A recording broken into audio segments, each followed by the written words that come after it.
Cinema వార్తలకు స్వాగతం. టాలీవుడ్ లో థియేటర్ల రెవెన్యూ షేరింగ్ వివాదం తీవ్ర రూపం దాల్చింది. దీనిపై మెగాస్టార్ చిరంజీవితో నిర్మాతలు దిల్ రాజు, సురేష్ బాబు, అల్లు అరవింద్ మరియు ఎగ్జిబిటర్లు సుదీర్ఘంగా చర్చించారు.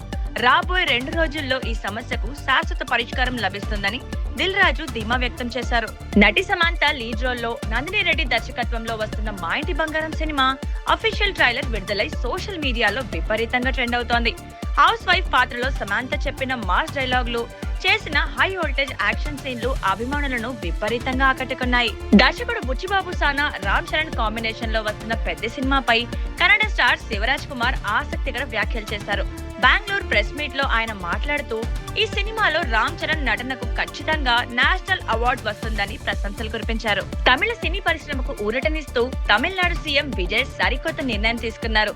థియేటర్లలో ఇకపై ప్రతి సినిమాకు రోజుకు 5 షోలు ప్రదర్శించుకునేలా అనుమతులు ఇస్తూ జీవో జారీ చేశారు. బాక్సాఫీస్ వద్ద కలెక్షన్ల వర్షం కురిపించిన బాలీవుడ్ భారీ యాక్షన్ చిత్రం దురంధర్ చట్టపరమైన వివాదంలో చిక్కుకుంది.